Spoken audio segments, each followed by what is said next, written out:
Benvinguts a Enderroc Televisió.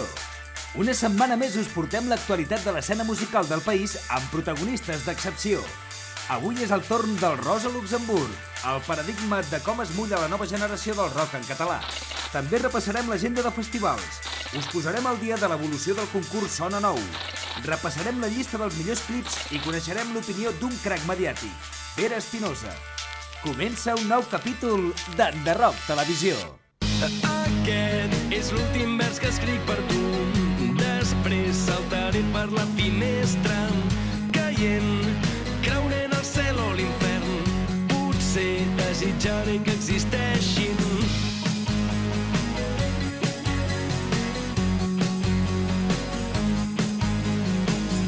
Després vindràs al meu enterrament, plorant confessaràs que m'estimaves. Després ja podran passar 100 anys, que tu segur que encara em recordes. Roquers, surrealistes,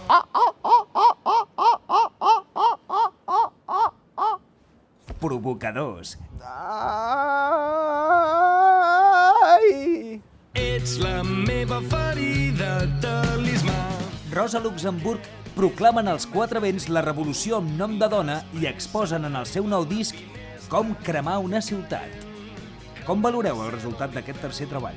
D'alguna manera, aquest disc seria una mica com el primer de Rosa Luxemburg, no? És el primer que tenim amb una discogràfica que no és la nostra, que ens hem inventat, que és un fet important. És el disc amb què em diferència, ha estat més un treball de tots quatre del grup, vull dir, tant amb la música com les lletres, com amb la promoció, com amb tot. I, sobretot, caca. Molta caca. Per tu, la que més.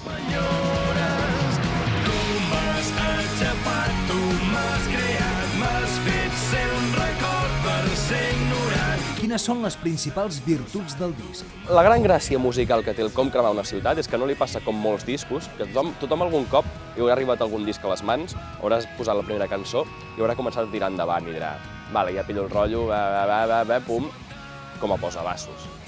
No és el cas d'aquest disc. Aquest disc té cançons molt variades, amb paisatges diferents. Cada cançó expressa un sentiment, un estat d'ànim diferent, amb la peculiaritat que totes les cançons s'enganxen un ou. Té la particularitat, com sempre, que hem pogut fer coses originals amb la música, composant-les, però al mateix temps, més que mai, hem aconseguit que totes les cançons siguin singles. És que l'heu d'escoltar, o sigui, les meves paraules es queden curtes. Sembla que no us fa falta àvia. Normalment, això no es diu d'un disc que hagis fet tu, perquè sempre te l'escoltes i diu ai, aquí no som autèntics perquè aquí no sonem, no m'identifico, no sé quantos, no és el cas. Perquè crec que tots els del grup, per primer cop, portem, des que el vam tenir al màster, a sobre, i ens el posem per anar pel carrer, per anar amb cotxe, a casa, quan, jo què sé, quan hi ha dies que necessites un cop a l'esquena i un ànim, doncs ens el posem nosaltres mateixos. És una mica onanista, però és que no ens havia passat mai amb cap altre disc que haguéssim fet. Això vol dir alguna cosa. I tothom que l'ha escoltat diu que és l'hòstia. Igual aquest disc l'ha fet Déu Nostre Senyor i no nosaltres. Comencem a pensar que nosaltres hem estat només les mans, la gola, els executors. Però la llum venia de Nostre Senyor.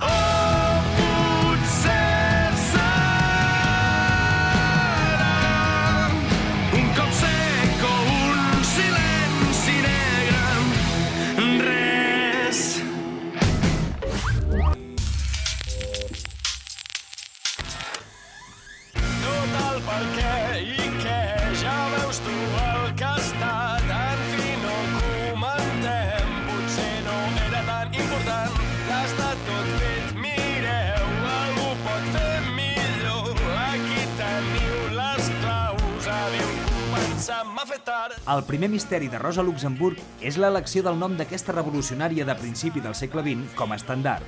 Què tenia de musical la figura de Rosa Luxemburg? No ho sé, no sé què tenia de musical la senyora aquesta. No la vaig conèixer gaire íntimament, però tenia pinta d'estar bona. Com reaccionaríeu davant un grup que es digués Gustav Noske? Com reaccionaria davant d'un grup que es digués... Com? I les referències soviètiques com el cuirassat Potemkin d'on us venen? Suposo que teníem algun avantpassat rus que s'ha reencarnat amb nosaltres i no ho sabem.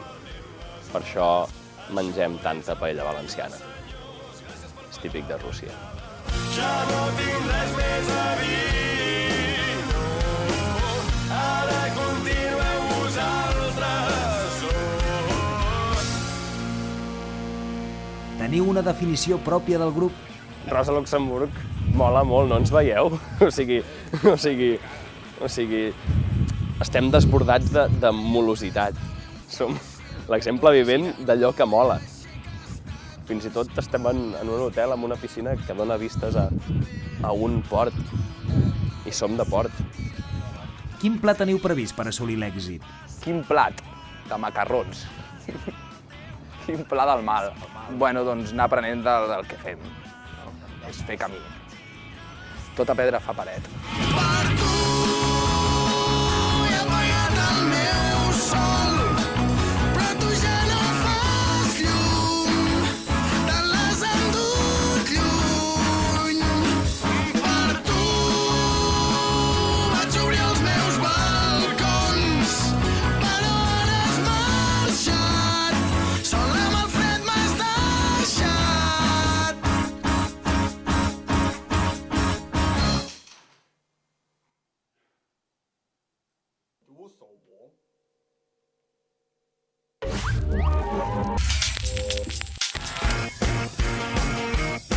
Avui sóc un guanyador, però ningú em regala cap consola. Volia que hi fos com avui, però no hi ha cap màquina del temps. Els meus amics em diuen que vaig bé, els meus pares simplement són morts. Ella segueix sempre al meu costat, a tot m'hi acostumo. Tot i estar farcida de referents, la proposta de Rosa Luxemburg desborda originalitat i personalitat pròpia. Quin lloc creieu que ocupa dins el panorama del rock independent català? Quin lloc voldríem ocupar? No ho sé. Algun lloc. No, Cabra i bé. Sí, ens agradaria ocupar el lloc de monarca dins la societat. Estaria bé. Monarquia, despotisme il·lustrat, és la clau. I el públic? Quin és el que veieu més afí a la vostra música? Pues, tot tipus de públic. Tothom que li agradi el rock en català li podrà agradar el nostre disc. A la gent que igual no li agrada el rock català també li pot agradar per l'estil de música, que potser se surt una mica dels estàndards en català. I això. Camina sol a mitjanit, l'asfalt mullat, carrers estrets sublim. Emulant l'estil Humphrey, farem balanç de tot el que hem sentit. Què els diríeu als que encara no us han vist en directe? Home, pues... Sí, es perd un gran orgasme. Sí, sí. Tothom que veu Rosa Luxemburg té un orgasme. Sí, sí. Quina és la funció d'un productor davant un grup com el vostre? Convertir les nostres cançons, que poden ser una mica frics segons com, fer que alguna persona normal s'ho pugui escoltar. Però, tio, deixa'm parlar en pau, tio. Està fent molt bé. Està donant una Ara lliçó aquí. m'ha despistat. I això que ha dit el Pol, no? Identificar-se amb la lletra i amb la música. Com us veieu en el futur? Pues estarem més gordos i més barbuts i portarem 10 discos igual, no? Serà això. Hauríem fracassat segurament. Però bueno, seguirem fent música. Encara voleu ser rockstars? Ho som. No és que vulguem ser, ho som. L'únic problema és que no ens deixen entrar en aquesta piscina. Nosaltres ens hi volíem banyar i pixar-nos-hi. Però no ens deixen. Potser per ser més rockstar ho hauríem de fer encara que no ens deixessin. No ho sé, ara ens ho pensarem.